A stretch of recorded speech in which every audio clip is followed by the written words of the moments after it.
Your space is either working for you or against you. At the end of the day, where you create matters just as much as what you create. This is your sign to gift yourself a writing space that feels safe enough to get vulnerable, to try new things, fail, and try again. Let's build that space together. Last year, my partner and his family took me on a trip to Poland, and it was the most magical, wonderful, amazing experience that I've ever had in my entire life. We went to Warsaw, Łomża, and then Lublin. I loved all three cities, to be honest. In Lublin, there's this folklore about these little goat men, and there's these little statues that are all throughout the city, and people go on like a scavenger hunt to see if they can find all of these little goat men. I was like, okay, this is so much magic, and I want to fill my life with more magic because, you know, I was injured when I was on this trip and I was dealing with all of these really, really hard things, and the trip itself was very hard, but it was also very magical. I came up with this idea to have this little goat man as a fun side character. What I want to write about, I noticed the ideas that I have were based on feelings or elements that were important to me. For instance, one of the themes that I want to explore is basically the duality of life and how things aren't wholly good nor wholly evil. It's been a hard lesson to learn. Growing up, they say always do the right thing, treat others the way you want to be treated, yada, yada, yada. Entering my 30s and just kind of experiencing the world for what it is, I am noticing that the people who win, they live in the gray area. They don't win by doing the right thing always, all the time. That is one of the themes that I know that I wanted to explore. Also, the non-linear healing process of complex post-traumatic stress. Honestly, the non-linear healing process of mental health in general, and what that looks like when you have healthy coping mechanisms versus when you don't, versus only living in the black and white versus living it up in the gray. What my process looks like so far is thinking about those things that are important to me that I want to be sure to include in my project, and kind of coming up with a way that connects everything together, like a nice homemade quilt. I just went through this whole big box and everything in it is officially recycling. So I'm gonna reward myself with a Whole Foods blueberry scone because they're my favorite things in the world. Midpoint check-in. It doesn't feel like I've gotten much done, but I have, these are all recycling, and then I filled up a whole box that size of donations. I just opened the last cardboard box and I'm going to treat myself with something fun. So we're gonna work on my bookcase. I just got a copy of Brimstone, the special edition. I had Quicksilver, but I didn't have the Brimstone special edition, and I just found this in a local bookshop called the Novel Refuge. It's a nonprofit, and proceeds go towards helping refugees. So if you're in the Laurel, Maryland area, go check out the Novel Refuge. They have a lot of used books that are in great condition. I picked this book up off my desk and I'm literally using a nail file as a bookmark. What is wrong with me? Who am I? Here's my bookshelf. I rearranged it again because I didn't like what I was doing before. Oh my gosh, my little Shakespeare bookie, my little eggs my boyfriend's parents gave us. They're so stinking cute. Yes, there are candles there. No, I do not like them. The last thing that I'm going to do today is my writing space. These things are in lieu of a corkboard. I thought they were so cute because they look like little picket fences. So it would look like that when it's all hung up. Future Sarah Bear here. When my partner and I were hanging up those little corkboard thingies, my phone died. So I didn't realize it until just now. But here's my desk. I'm obsessed with this desk mat.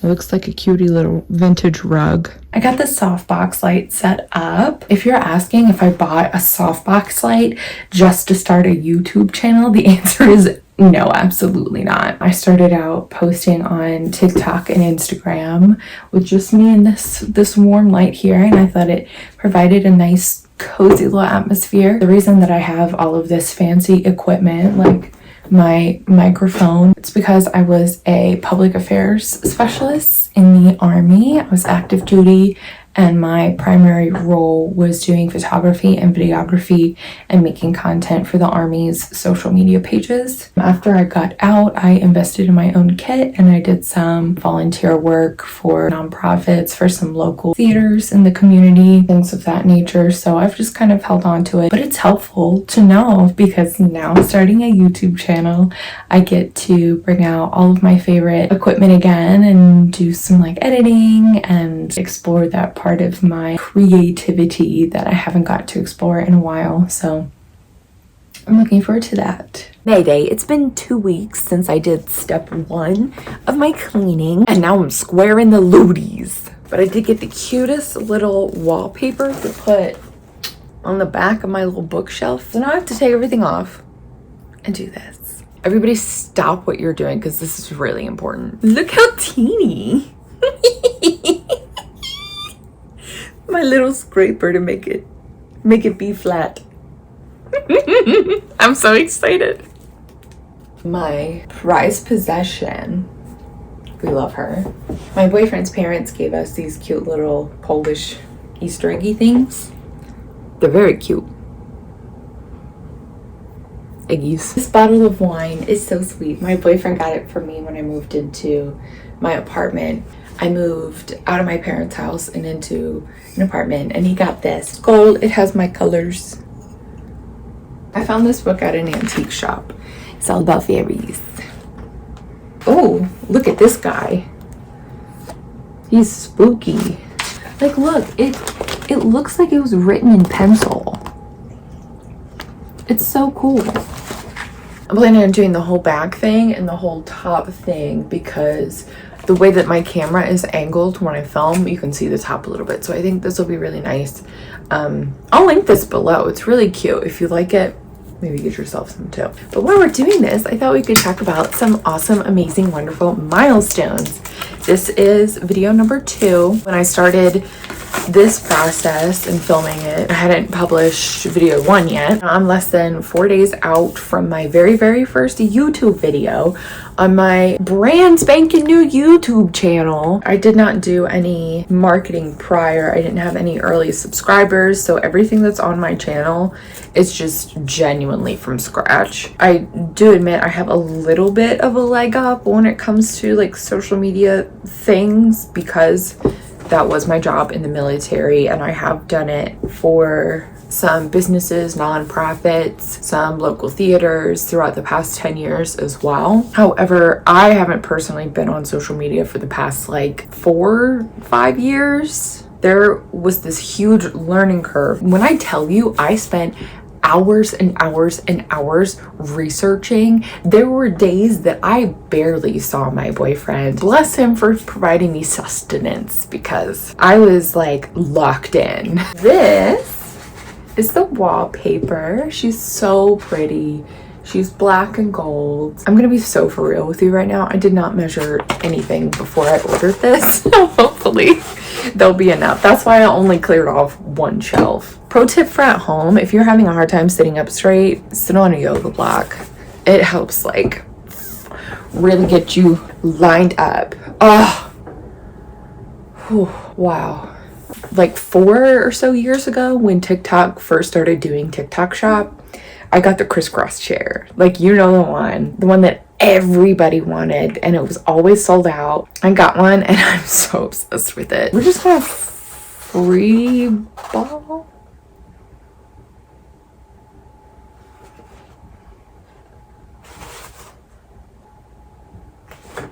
Moving on. Okay. Oh, I got a new follower on TikTok. Yesterday, I got a confirmation from an author who is doing an interview with me Sunday. It's really exciting because her very first book comes out in just a few days. But while I got so completely lucky with both Vivian and this author who you'll meet later, I'm really nervous about booking my author for episode 3. Episode 3, we're going to start deep diving into the world building process. We're going to start with the gods and the magic system. I do know that my book has some Slavic folklore influences.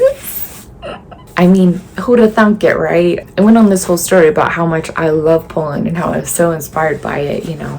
I bet you could have put 2 and 2 together. Now, this does not have to be perfect by any means because, you know, basically half of it is going to be covered by books and decor anyways. What are we doing with threads? I don't understand. Now that I'm like 30, I'm like, I have less desire to like learn new things. And I'm like, oh, that's how that happens.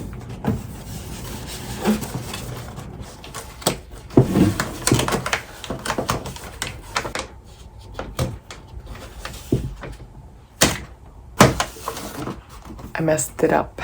That was long. I will say though, this stuff is like on there. It's not coming off. You know, what really matters at the end of the day is that we do our best.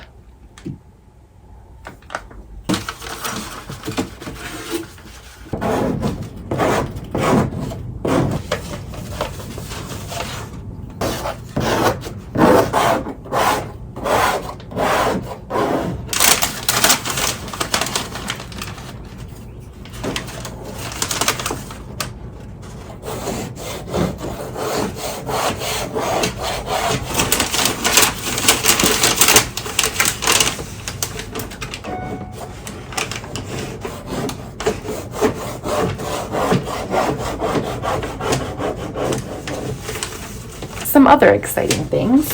Within less than 48 hours, episode 1 hit 500 views, which is amazing for a brand new YouTube channel with 0 subscribers. It also hit 1,000 views in under 72 hours, but I fully attribute that to the resources that I use to kind of like relearn the social media environment since I've been offline for so long. She's so cute. But I was saying I'm nervous about booking my 3rd featured creator because I got genuinely so lucky. Vivian, I just stumbled upon her. Look at my little man. But Vivian, I got so lucky with her. I'm not even kidding you. I stumbled upon her page, immediately was hooked, obsessed, like foaming out the mouth for her book. Vivian, hurry up. I can't get over it. I will fangirl her forever. This video is very unstructured compared to episode 1. That's only because like this room is a mess, my mind is a mess. I'm still getting things kind of like set up and figured out. Once we really break into the world building, I'll have things a lot better planned. I love this guy.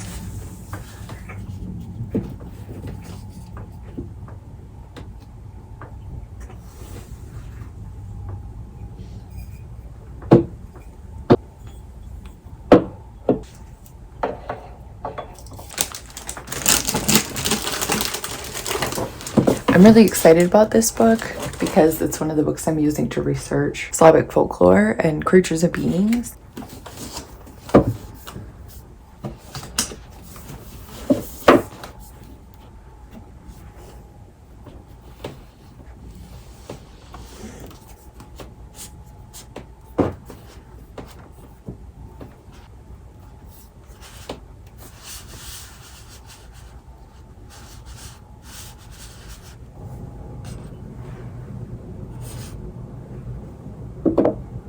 Yay!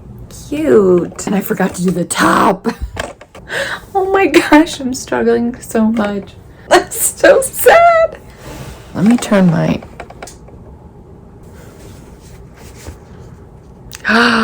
Wow. I love her. Oh my gosh. And you can almost tell that I forgot to do the top. I'm telling you, I can't do anything in my luteal face.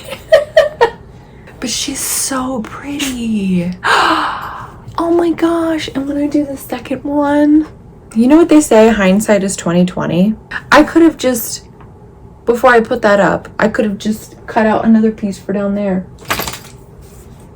If you see that line right there, it's not from the wallpaper, it's the actual bookcase. Hi, Skippy. Say hello to your fans. Hello, my love. Oh, hello. Hello. Skippy says hello. Don't look at this shelf. It's the shelf of shame. I need a shelf of shame. When I just can't do anything, it just lives there. I just picked this up and I'm so excited to read this. It's pink. It's pink. I'm so excited about this. There's like only one other pink book that I've personally seen. I'm so excited about it because I feel like you just don't see a lot of pink books. But Miss J.E. Caroline, she did the thing. The only other pink book that I've ever like seen and heard of is The Big Pink Book. I think the author's name is Rachel Renner. There is this whole thing.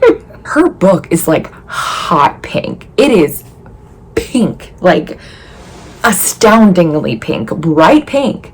And you can clearly see it. But somebody bought her big pink book and wanted a refund because it was too pink.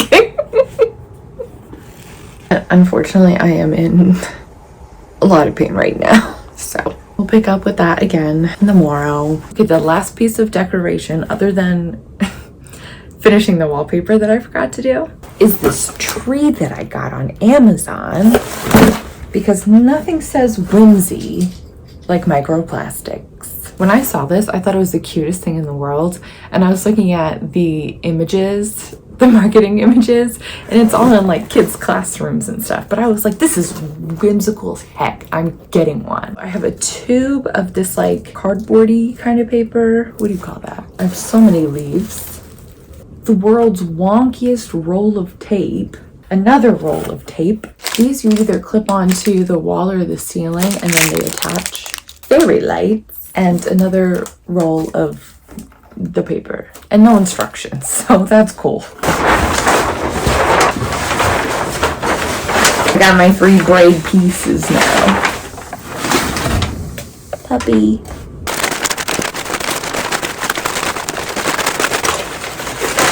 Did you look at the instructions? I remember reading them and it said to like braid it. To braid packing paper? Yes.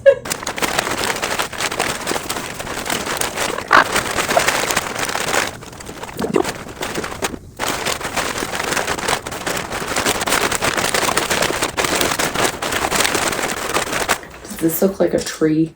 I feel like I'm holding a fish. We kind of figured it out. What we ended up doing is we put the braided thing in the corner and then we just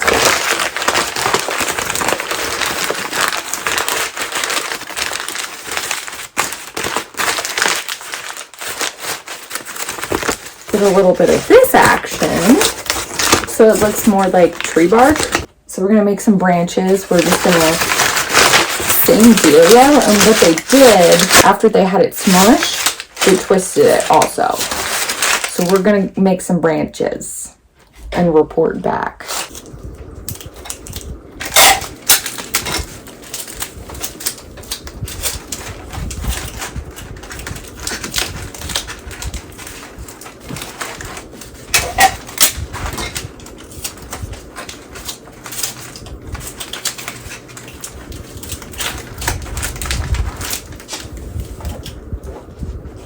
Kit.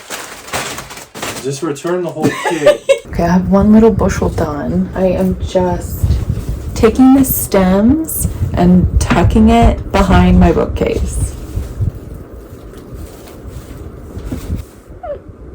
Cute. Almost forgot to put my little man back up. All right, this is where I'm gonna leave my office glow up. For now, I still have to move my printer and my filing cabinet out of the corner so I can put my ficus back there, but you get the gist. I also added some greenery up here on my not corkboard. Now for my favorite section of this episode. What if somebody believed in you in the book that you had to write before it was even written yet, before you had even written one single word? That's what happened to this author here. She decided to enter a publishing competition and she won. Now that book is here. That girl is here. She's already been on some news stations. She was on ABC 7 News talking about her book. She had this amazing launch party that was hosted by this mobile bookstore. She had a local performer because music is actually a huge theme of her book. All right, give it up for your next favorite romance author and mine, Shanti Edwards. We met at the next bestseller competition. Tell the people what exactly that is. Yeah, so it was the first of its kind in the DC, Maryland, and Virginia area. Kind of similar to like American Idol. We had like our numbers on our shirts, and essentially Quill and Company, which is my publisher, partnered with Laurel TV in Maryland. They hosted a 5 round competition for aspiring writers and creators to essentially pitched their book to a panel of judges. And then also there was live voting from the public. Throughout each of the rounds, we kind of worked on a different angle of our book, whether it was learning how to talk about your book, reading an excerpt out loud to the public. And after those 5 rounds, I essentially won the competition and landed a book deal, which is where my debut romance novel has come from. Tell us about the novel. It's titled Love in the Key of Black. It comes out on June 16th, on Tuesday. Very, very exciting. It is a collection of short stories celebrating Black love. It has 3 full short stories, but it's all centered around music. So we're celebrating R&B music. There's incorporating a DJ, a jazz band. And then there's also a story that takes place in the DC, Maryland, and Virginia area and celebrates go-go music and sort of our culture and our history. Take me through the year. What have you been up to since winning this amazing competition? At the beginning of the year, before the competition even started, I started working on like this concept of the book, but I really I was writing here and there, just wasn't fully focused on it. So once the competition was over, I was like, okay, now I have a deal, I have a timeline, I have to write. And through that competition, I was able to work with a writing coach. We would meet every 2 weeks essentially, and we would like go through like different writing techniques. It was really, really fun. And it also like really helped me accountable, especially when I had moments where I was sort of having writer's block. My writing coach was just very wise and telling me like you have to write every day even if you have writer's block. So I think that really me focus on just writing all summer, all fall, at the beginning of the winter. It took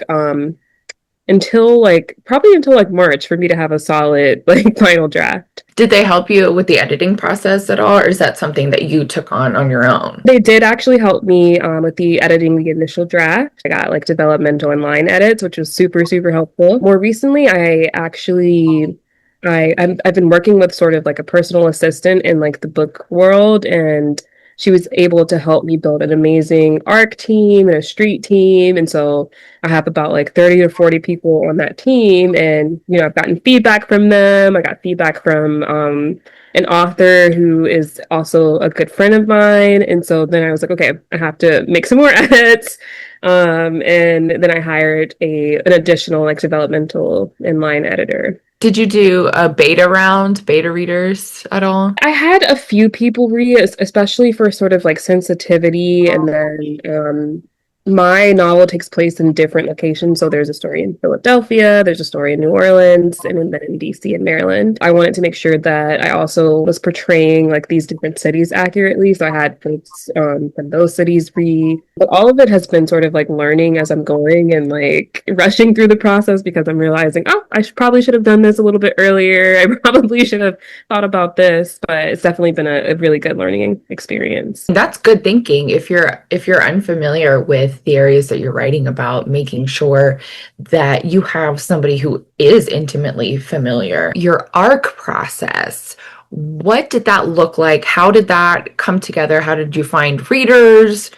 How did you like run that whole shebang? I made graphics, calling out in an application calling for people to join my ARC team and my street team. And then maybe like a few days later, I'm like, okay, we have 30 applicants, and we're gonna, we did go through each application to make sure it was sort of like aligned with like they read romance, and then just also thinking about like if they would be a good fit, and then created a group chat. Throughout their reading, we've been hearing like their reactions, we've been sharing graphics, we've been just like it's been like probably one of my favorite parts of this journey because it's just so heartwarming to hear people connecting with your book. Yeah, of course. I mean, it's beautiful. Like I can feel the vibes from like the character art, like with the golden like shining notes that are just kind of like wisping through the air. I was like, oh, I have chills. I'm so glad. I'm Like, so you, glad. you can definitely feel it from the stuff that you're putting out. And some of your arc snippets, the review snippets that you've been putting out already, I'm like, this is such a beautiful review.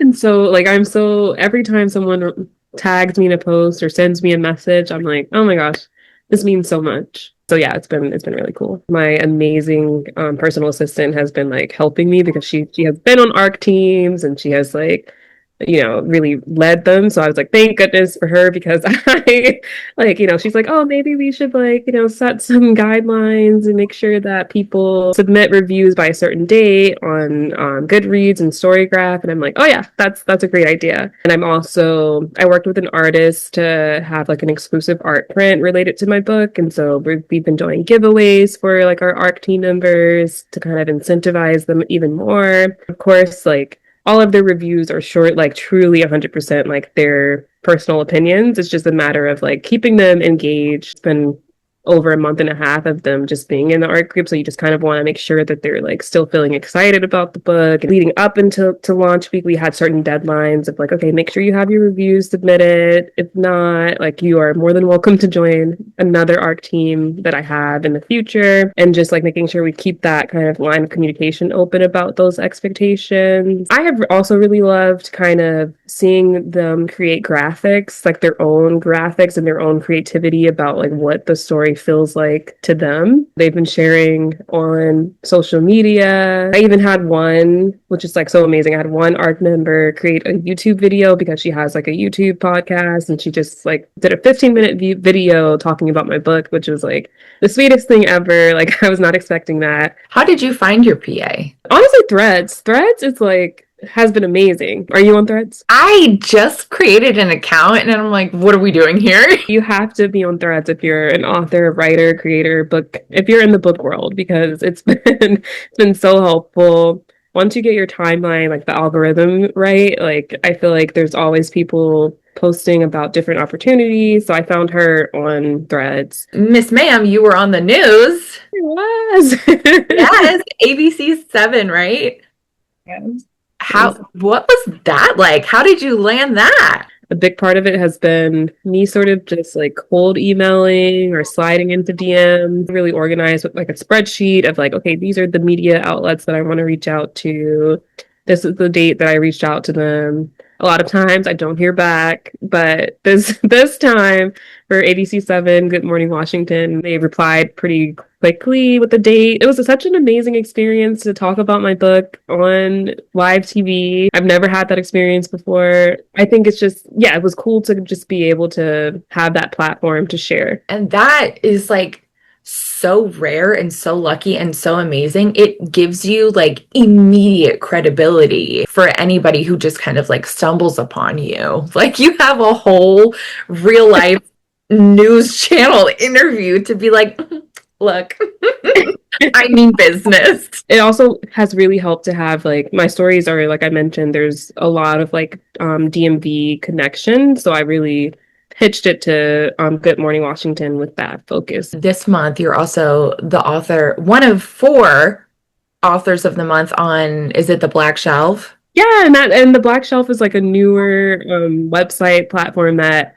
highlights Black authors of different genres and just like kind of a hub for folks who want to find different authors. And yeah, it was so cool to be featured. Like I had no idea that I was until I looked at the website and I'm like, oh my gosh, this is amazing. Like everything about this is just like such a whirlwind, it seems.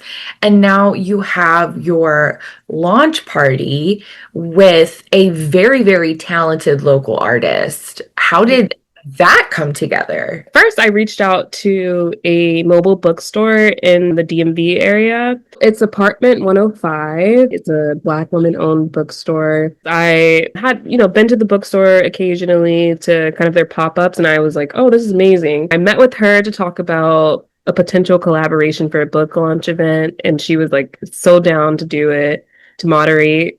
So that was amazing. And then it was next like finding a venue. I'm like, okay, where do I? And she gave me some ideas, so that was really helpful. But I was like, oh, this whole book is centered around music, and it would be amazing to have like an an artist to perform. I was like, oh wait, I know someone from high school. We're in the same college scholarship program. We were from high school. He's doing amazing. His name is Stephen Bad. He is an R&B artist. You can find him on social media. So I reached out to him, and everyone is like way more willing to help or to be a part of it than you would ever imagine. So I'm super excited to collaborate with both of them. When all of this is coming together, is this something that you're financing on your own? Yes and no. Because I won the publishing deal, I guess like the publishing aspect of it, some of the cost, I did not have to like front. But then there's a lot more. Like I can only imagine like not even having that publishing deal. Like there's just so many expenses that creep up. Recently I did win a grant. I think that'll be such a huge help. I would say like definitely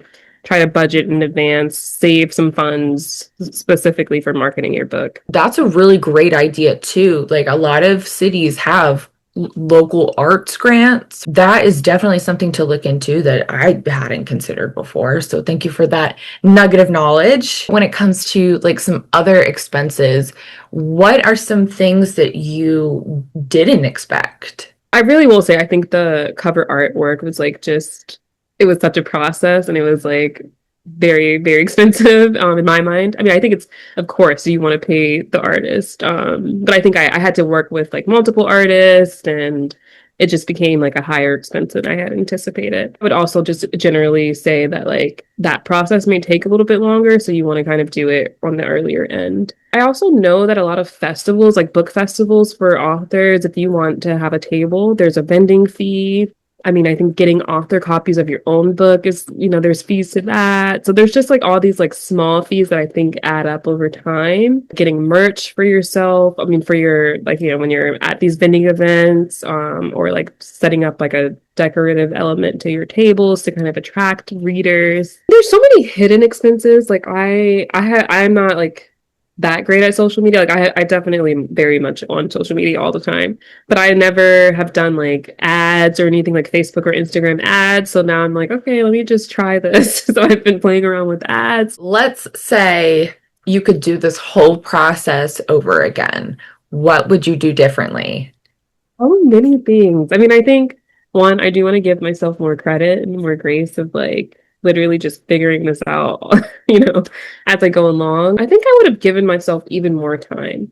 Like, when I set the date of like, oh, I want my book to come out in June, which is also Black Music Appreciation Month, so I thought it would be like a perfect time to launch. And then like the months just kind of flew by so quickly, and then it was sort of like, oh wait, I still don't have my cover finalized yet. Oh wait, like I still have to do edits to the book after receiving feedback from like the ARC team. I think it makes even more sense to have your book come out like a year later and just like announce it early on what the date is so that you can start marketing and doing all these things and working back from there. When it comes to selling your book, what avenues did you go? Are you on Amazon? I know you're with the Quill and Company website for your pre-orders. What does that look like? I will be on Amazon, on Barnes and Noble, I think Books a Million. I am figuring it all out as I go along. So trying to get into some bookstores. It's a little bit harder than one had anticipated. Hopefully I'll be like in the mobile bookstore. A lot of it is just reaching out, filling out the forms on the like indie bookstore websites. I'm hopeful that like there'll be like one bookstore that is like, yes. And then from there, it'll kind of spiral into more. And I think part of it is also like they want to see your book do well. So they want to see your book, how many sales you get. Something I did not know and did not realize is a lot of these bookstores want you to reach out to them even more, like even months in advance. So I think I was sort of on the later end of like, okay, let me start reaching out to bookstores when it's like, actually, especially if you want to have like a book signing or anything like that, you really have to do it like months in advance as well. Do you know how many pre-orders you have? I would say it's probably like 50 or so. My goal really is to push more so like the launch week sales. People do different things. So I don't know. Again, like all of my advice, take it with a grain of salt. But I really want to like focus on getting those launch week sales, or even after my book launches, getting more sales. What final thoughts would you like to share with anybody who may be watching? Your support means everything. So, as I mentioned, Love in the Key of Black comes out on June 16th on Tuesday. So I would really love you all to follow along on my journey and then support by purchasing, sharing with your loved ones. I'm always happy to chat about the book writing process. I feel like we're all in this together learning. So any authors or creatives out there, I'm always happy to chat as well. Where can we find you? I am at author Shanti Edwards on social media platforms. So that's Instagram, TikTok, same with Facebook. And then my website is www.authorshantiedwards.com. And so, yeah, and then I think it's really easy to find me anywhere. I would love for people to follow me and support.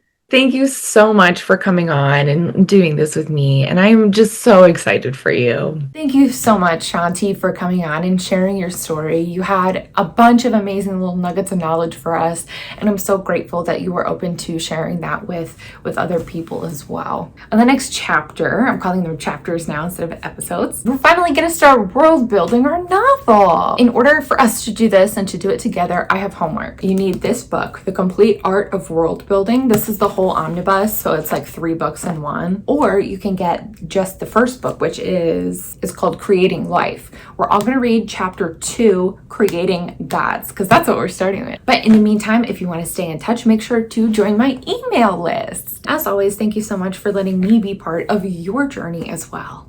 I'll see you next time.